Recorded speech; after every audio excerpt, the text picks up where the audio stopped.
الرحمن الرحیم اللہم صلی علی محمد و آل محمد۔ سورہ عنکبوت کی 8ویں آیت کے ذیل میں آج کے درس میں اپنی گفتگو کا آغاز کریں گے۔ ارشاد باری تعالیٰ ہے وَوَصَّيْنَا الْإِنسَانَ بِوَالِدَيْهِ حُسْنًا، ہم نے انسان کو تاکیدی نصیحت کی ہے کہ اپنے والدین کے ساتھ حسن سلوک اختیار کرے، اچھا رویہ اختیار کرے، اچھے اخلاق کے ساتھ اپنے والدین کے ساتھ پیش آئے۔ وَإِن جَاهَدَاكَ، اور اگر وہ دونوں یعنی ماں تم کسی ایسے کو میرا شریک بناؤ جس کا تمہیں علم نہیں ہے،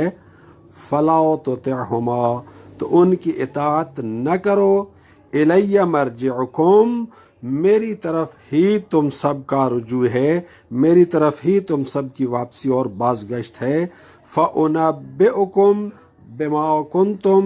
تعملون، تو میں تمہیں باخبر کر دوں گا تمہارے ان اعمال سے جو تم اس دنیا میں کرتے رہے ہو۔ اب اس کا تعلق، اس آیت کا تعلق پچھلے مضمون کے ساتھ، مضمون سارا وہی چل رہا ہے کہ تم نے ایمان کا دعویٰ کیا ہے، ہم تمہیں تمہارے ایمان کے دعوے کو دیکھ کے چھوڑ نہیں دیں گے، ہم تمہیں آزمائیں گے۔ احسب الناس ان یترکوا ان یقولوا آمنا وهم لا یفتنون، پہلی آیت، دوسری آیت سورہ عنکبوت کی کہ کیا لوگوں نے یہ سمجھ لیا ہے کہ اس بات پر ان کو چھوڑ دیا جائے گا کہ انہوں نے کہہ دیا ہم ایمان لے آئے ہیں تو اب ان کی آزمائش نہیں کی جائے گی۔ آزمائش تمہاری بھی کی جائے گی، آزمائش تم سے پہلے لوگوں کی بھی کی گئی، اور مطلب یہ ہے کہ ایمان کا دعویٰ کرنے والے سچوں کو اور ایمان کا دعویٰ کرنے والے جھوٹوں کو الگ الگ کر دیا جائے۔ اب سلسلہ سارا یہی آگے چل رہا ہے کہ یہ رستہ جو ہے ایمان کا رستہ مشکلات کا رستہ ہے، ایمان کا رستہ فتنے کا رستہ ہے، ایمان کا رستہ آزمائشوں کا رستہ ہے، خاص طور پر اگر معاشرہ ایسا معاشرہ ہے کہ جو ایمانی معاشرہ نہیں ہے۔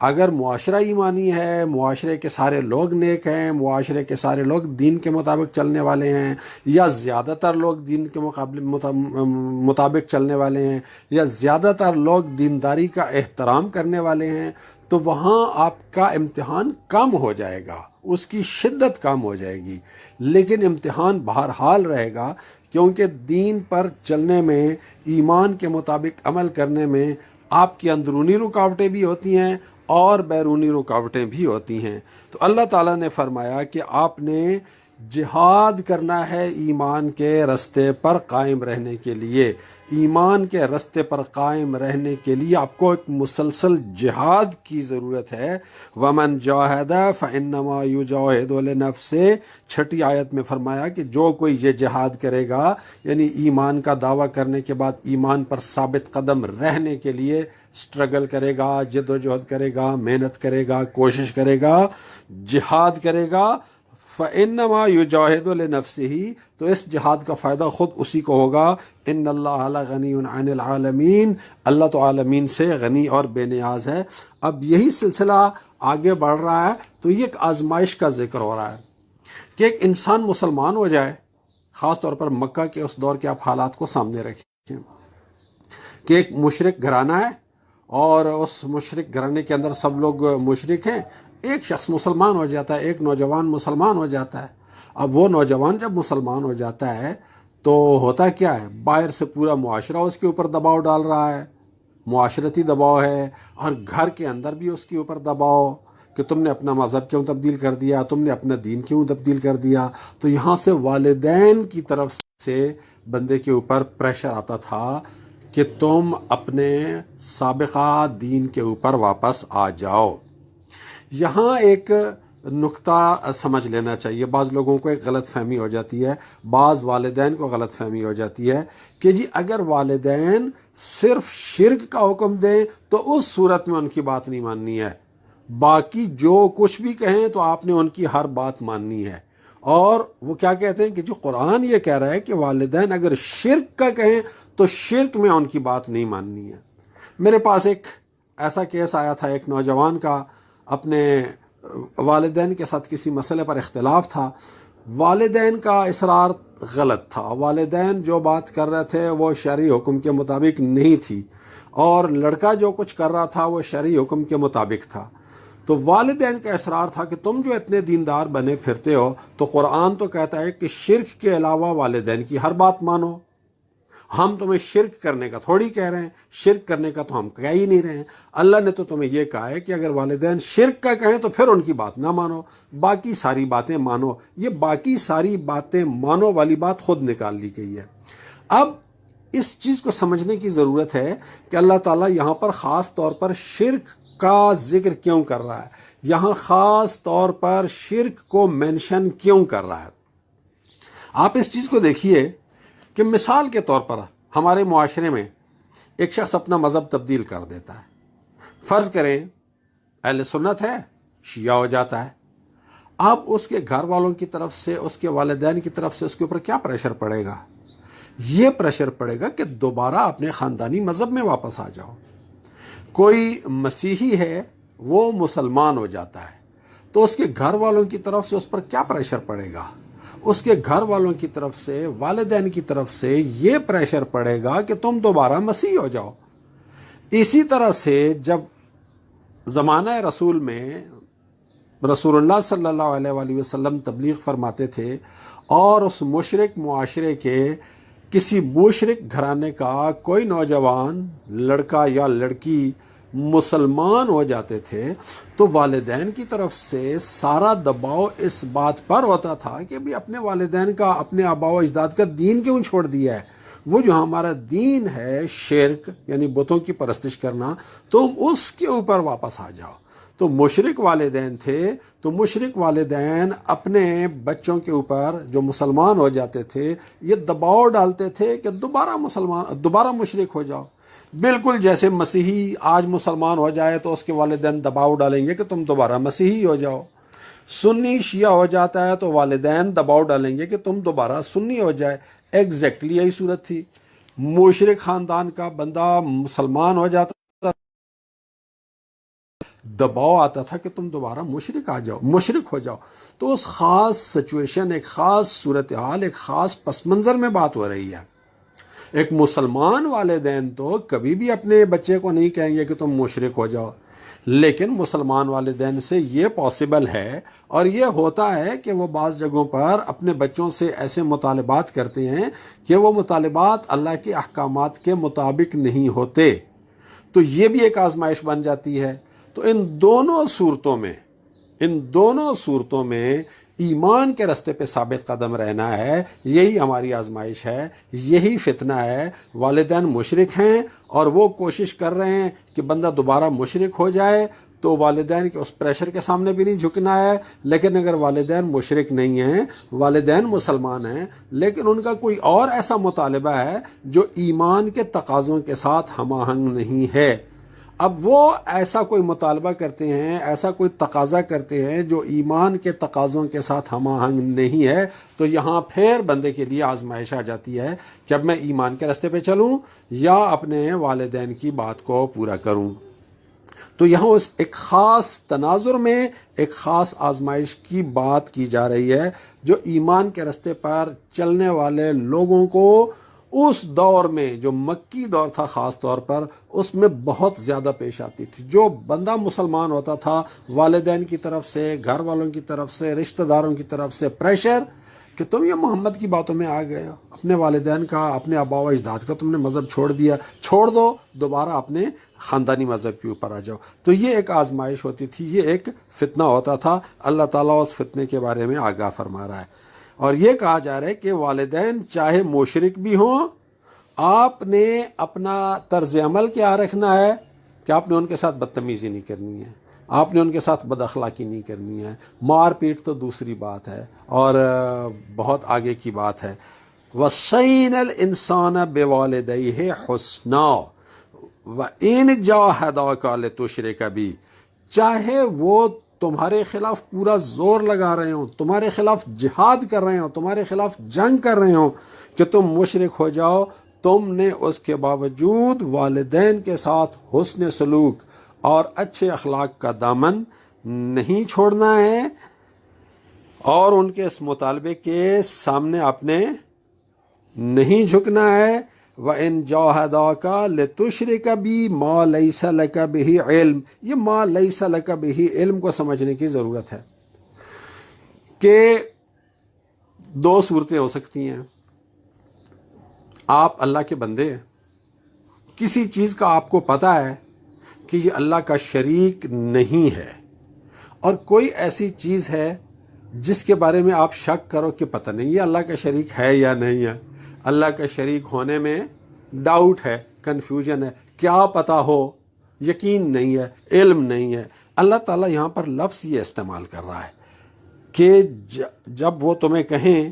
جب تم سے وہ مطالبہ کریں، جب تم پر دباؤ ڈالیں کہ تم کسی ایسی چیز کو اللہ کا شریک ٹھہراؤ جس کا تمہیں علم نہیں ہے کہ وہ اللہ کی شریک ہے یا نہیں، تو وہاں ان کی بات نہ مانو۔ نتیجہ کیا نکلتا ہے کہ جہاں آپ کو پتہ ہے کہ اللہ کا شریک نہیں ہے یہ، وہاں تو کسی صورت میں ماننی ہی نہیں ہے۔ جہاں یہ بھی ڈاؤٹ ہے کہ شریک ہے یا نہیں ہے تو وہاں بھی نہیں ماننی۔ تو جہاں یقین ہے کہ اللہ کا شریک نہیں ہے تو وہاں تو کسی صورت میں ماننی ہی نہیں ہے۔ اب یہ ایک اسلوب ہے اپنی بات کے اندر تاکید پیدا کرنے کا، اس لیے کہ ایک مسلمان انسان کو، ایک موحد انسان کو کبھی بھی یہ ڈاؤٹ پیدا ہو ہی نہیں سکتا کہ مشرک ماں باپ کہیں کہ تم اللہ کی عبادت کے ساتھ اس کی بھی عبادت کرو، شرک کرو، اور بندہ کنفیوز آ جائے کہ یار ہو سکتا ہے یہ واقعی اللہ کا شریک ہو۔ ایک مسلمان کے لیے یہ صورتحال پیدا ہو ہی نہیں سکتی ہے۔ اللہ تعالیٰ کہہ رہے ہیں کہ یہ صورتحال بھی ہو نا تو بھی آپ نے ان کی بات نہیں ماننی، جبکہ یہ صورتحال پیدا ہوتی ہی نہیں ہے۔ کبھی کسی بندے کے ذہن میں یہ نہیں آتا کہ ہاں یار ہو سکتا ہے، پتہ نہیں کیا پتہ یہ اللہ کا شریک ہو ہی۔ یقین ہوتا ہے ہر مسلمان کو کہ کوئی اللہ کا شریک نہیں ہے، کوئی اللہ کا شریک نہیں ہے، اس کی ذات میں، نہ اس کی صفات میں، نہ اس کی عبادت میں۔ تو یہ بیان کیا جا رہا ہے کہ آپ نے اللہ تعالیٰ کے ساتھ کسی کو شریک نہیں ٹھہرانا ہے، کسی کو شریک نہیں ماننا ہے، چاہے والدین جیسی ہستی کا کتنا زیادہ دباؤ تمہارے اوپر ہو۔ لیکن اس کے ساتھ ساتھ کیا کرنا ہے کہ آپ نے حسن سلوک والدین کے ساتھ نہیں چھوڑنا ہے، لیکن اس مطالبے میں کہ آپ اللہ کے دین اور اللہ کی اطاعت کے راستے کو چھوڑ دیں، فلا تطعہما، اس میں ان کی اطاعت نہیں کرنی، الیہ مرجعکم، میری طرف تمہارا رجوع ہے، میری طرف تم نے واپس پلٹ کر آنا ہے، فانبئکم بما کنتم تعملون، تو جو کچھ تم اس دنیا میں کرتے رہے ہو میں تمہیں اس سے باخبر کر دوں گا۔ اب اسی بات کو اللہ تعالیٰ نے سورہ لقمان میں تھوڑا سا اور کھول کے بیان کیا ہے۔ سورہ لقمان آیت نمبر 14 اور 15، وَوَصَّيْنَا الْإِنسَانَ بِوَالِدَيْهِ، ہم نے انسان کو تاکیدی نصیحت کی اس کے والدین کے بارے میں۔ اب یہاں حسنہ یا احسانہ کا لفظ نہیں ہے، بس یہی کافی ہے۔ وہاں کہہ دیا کہ وَوَصَّيْنَا الْإِنسَانَ بِوَالِدَيْهِ، ہم نے انسان کو اس کے والدین کے بارے میں وصیت کی، تاکیدی نصیحت کی۔ یہاں کہا جا رہا ہے وَوَصَّيْنَا الْإِنسَانَ بِوَالِدَيْهِ، ہم نے انسان کو اس کے والدین کے بارے میں وصیت کر دی ہے، نصیحت کر دی ہے۔ حَمَلَتْهُ أُمُّهُ وَهْنًا عَلَى وَهْنٍ، اس کی ماں نے حمل کے دنوں میں مشکلوں پر مشکلیں اٹھا کر، زحمتوں پر زحمتیں اٹھا کر، تکلیفوں پر تکلیفیں اٹھا کر اسے اپنے پیٹ میں اٹھایا۔ وَفِصَالُهُ فِي عَامَيْنِ، اور 2 سال تک اسے دودھ پلایا اور پھر اس کا دودھ چھڑایا۔ تو ہم نے انسان کو وصیت کیا کی، انشکر لی وَلِوَالِدَيْکَ، کہ تم میرا شکر کرو اور اپنے والدین کا شکر کرو۔ والدین کا شکریہ کرنا ہے اللہ کے شکر کے ساتھ ساتھ، کیونکہ جس طرح سے اللہ پالنے والا ہے تو اللہ تعالیٰ حقیقی پالنے والا ہے، لیکن ظاہری پالنے والوں میں انسان کے اوپر سب سے زیادہ حق انسان کے والدین کا ہوتا ہے۔ تو اللہ تعالیٰ نے اس جگہ پر اپنے شکر کو اور والدین کے شکر کو ساتھ ساتھ رکھا ہے، اور یہ واضح کر دیا کہ والدین کے ساتھ حسن سلوک کس درجے پر ہونا چاہیے۔ میرا شکر کرو کہ میں تمہارا رب ہوں، والدین کا شکر کرو کہ وہ تمہارے والدین ہیں۔ والدین کا شکر کرنے اور والدین کے ساتھ حسن سلوک کی وجہ یہ نہیں ہے کہ وہ کوئی بہت بڑے عالم ہوں، ان کے پاس بہت بڑی دولتیں ہوں، ان کا یہ ہو، ان کا وہ ہو، وہ ہو، وہ ہو، وہ ہو، نہیں، صرف والدین ہیں۔ صرف والدین ہونے کی حیثیت سے ان کا حق ہے اور آپ کا فرض ہے کہ آپ والدین کے ساتھ حسن سلوک سے پیش آئیں۔ آپ کے والدین کے صرف والدین ہونے کی وجہ سے یہ حق ہے کہ ان کے سامنے شکر گزاری کا رویہ اختیار کیا جائے۔ اور پھر آگے کہا جا رہا ہے وَإِلَيَّ الْمَصِيرُ، میرا شکر ادا کرو، اپنے والدین کا شکر ادا کرو، میری طرف ہی تمہاری واپسی ہے۔ وَإِن جَاهَدَاكَ عَلَىٰ أَن تُشْرِكَ بِي مَا لَيْسَ لَكَ بِهِ عِلْمٌ، وہی جملہ ہے جو دہرایا گیا ہے اس میں سورہ عنکبوت میں۔ وَإِن جَاهَدَاكَ، وہاں لِتُشْرِكَ بِهِ کہا گیا ہے اور یہاں پر کہا گیا ہے أَن تُشْرِكَ بِي، صرف تعبیر کا فرق ہے۔ ما لیس لک بہ علم، جس کے بارے میں تمہیں علم نہیں ہے، تو پھر کیا کرو؟ فلا تطعہما، ان کی اطاعت مت کرو۔ وصاحبہما فی الدنیا معروفا،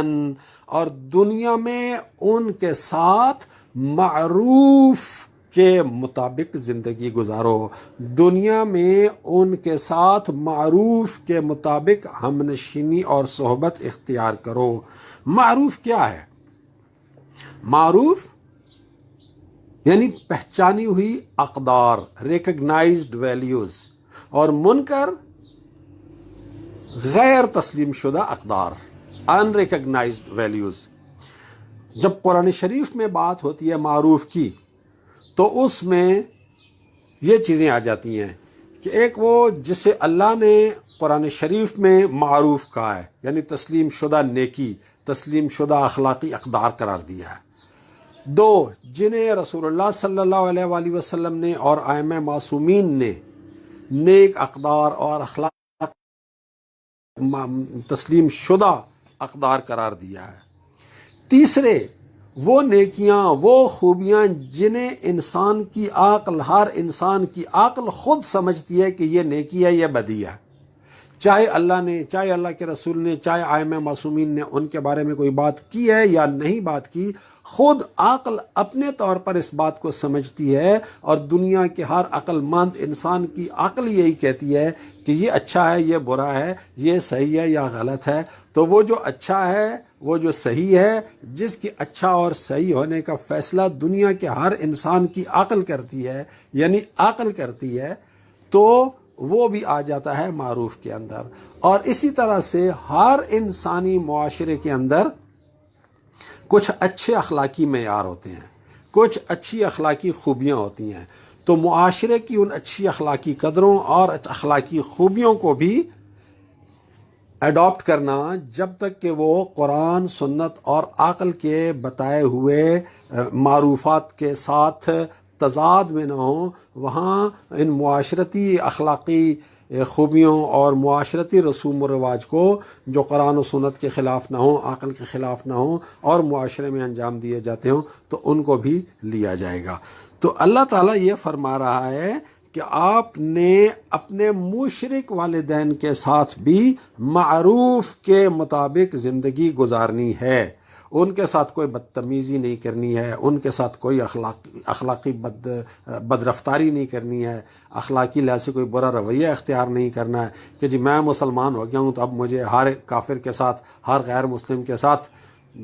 بدتمیزی کے ساتھ بھی پیش آنے کا لائسنس مل گیا ہے۔ ایسا ہرگز نہیں ہے، اور خاص طور پر والدین کے حوالے سے تو بالکل بھی نہیں ہے۔ والدین مشرک بھی ہیں تو ان کے ساتھ حسن سلوک سے پیش آنا ہے، ان کا شکر ادا کرنا ہے، اور ان کے ساتھ معروف کے مطابق زندگی گزارنی ہے۔ اور کرنا کیا ہے؟ وَاتَّبِعْ سَبِيلَ مَنْ أَنَابَ إِلَيَّ، ان لوگوں کے رستے کی پیروی کرنی ہے جنہوں نے میری طرف رجوع کیا۔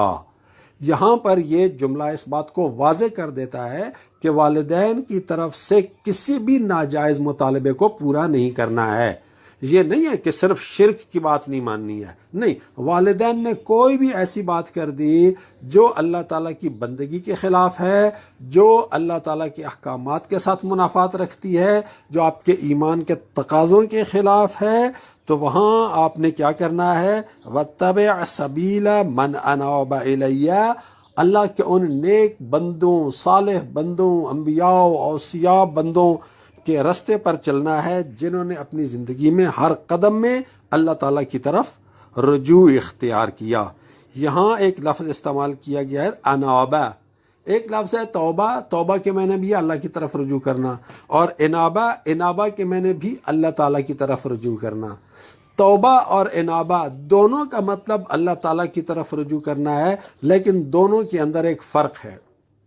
دونوں میں فرق یہ ہے کہ توبہ، ایک گناہ گار انسان جب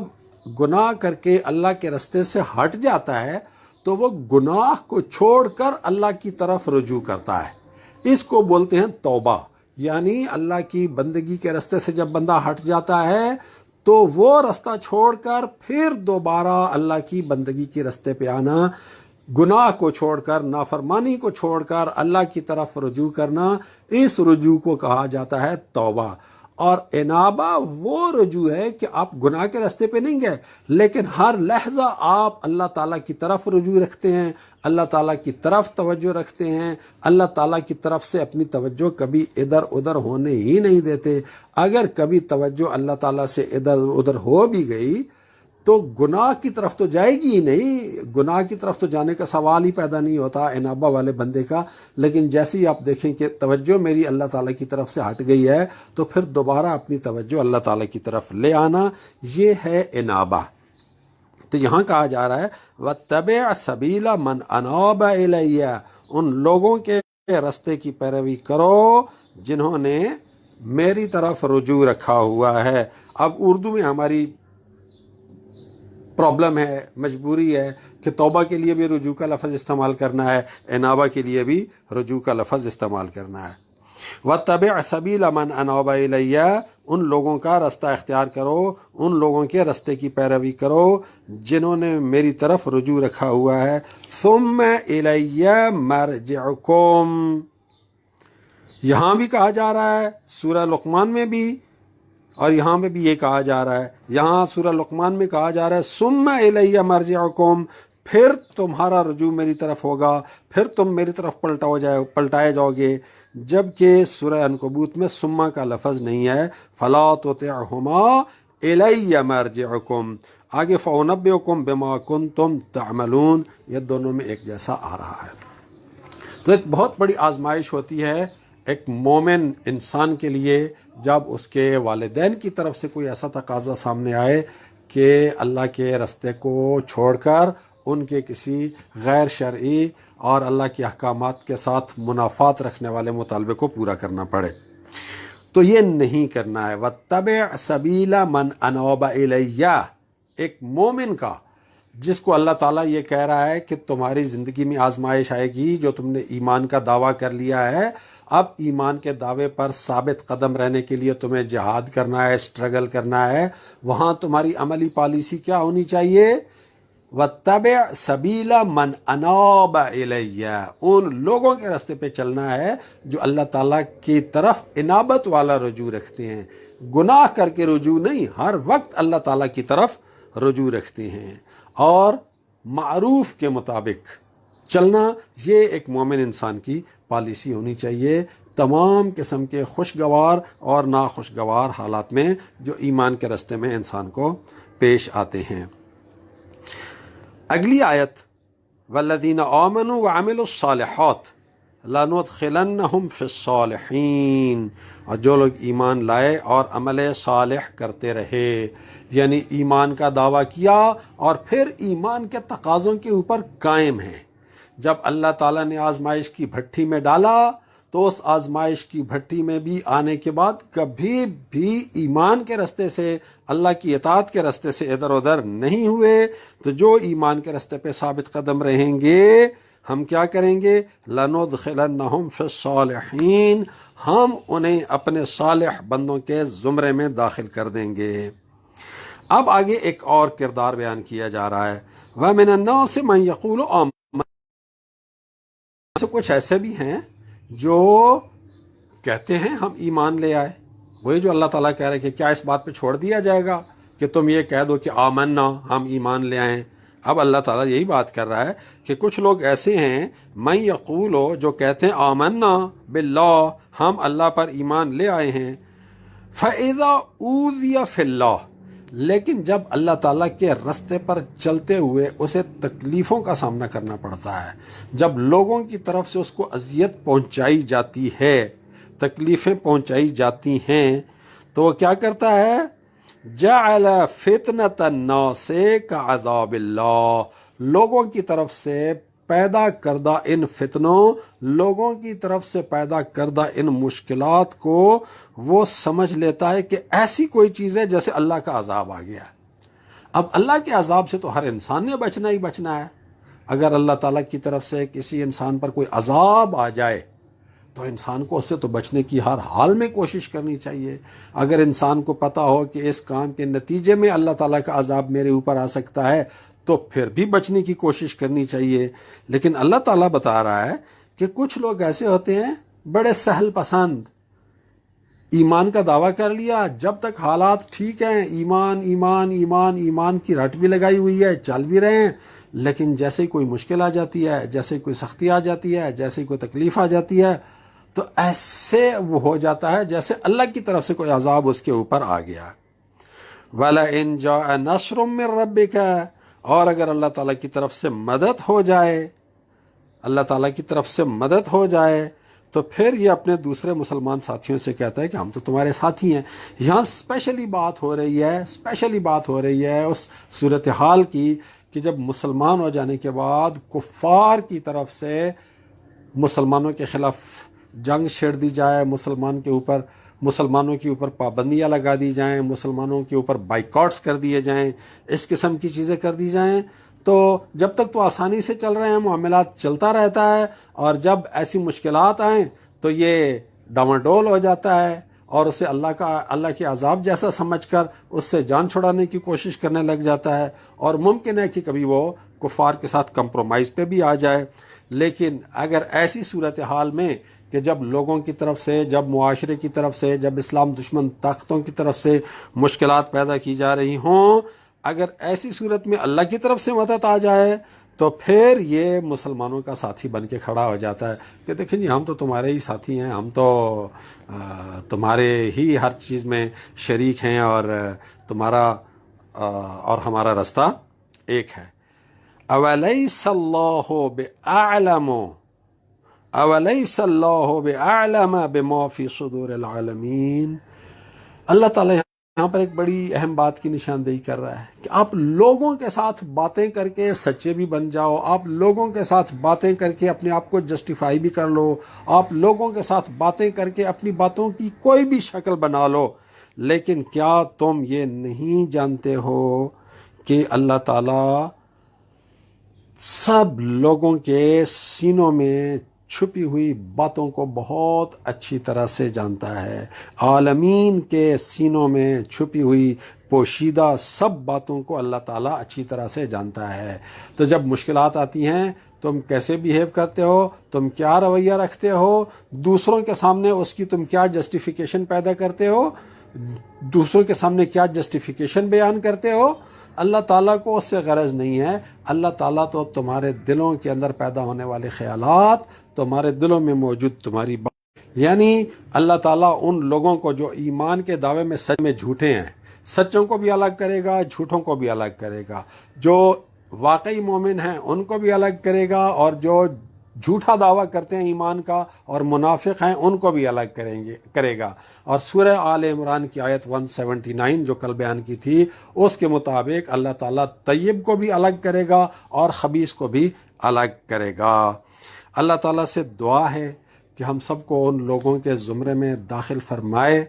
کہ جنہوں نے ایمان کا دعویٰ کیا تو سچا دعویٰ کیا، اور اپنی زندگی کے تمام معاملات میں ایمان کے دعوے پر اور ایمان کے رستے پر ثابت قدم رہے۔ اللہ تعالیٰ ہم سب کے دلوں کو، ہم سب کے ذہنوں کو، ہم سب کے فکروں کو، ہم سب کے اعمال کو نور قرآن سے منور فرمائے۔ والحمد للہ رب العالمین۔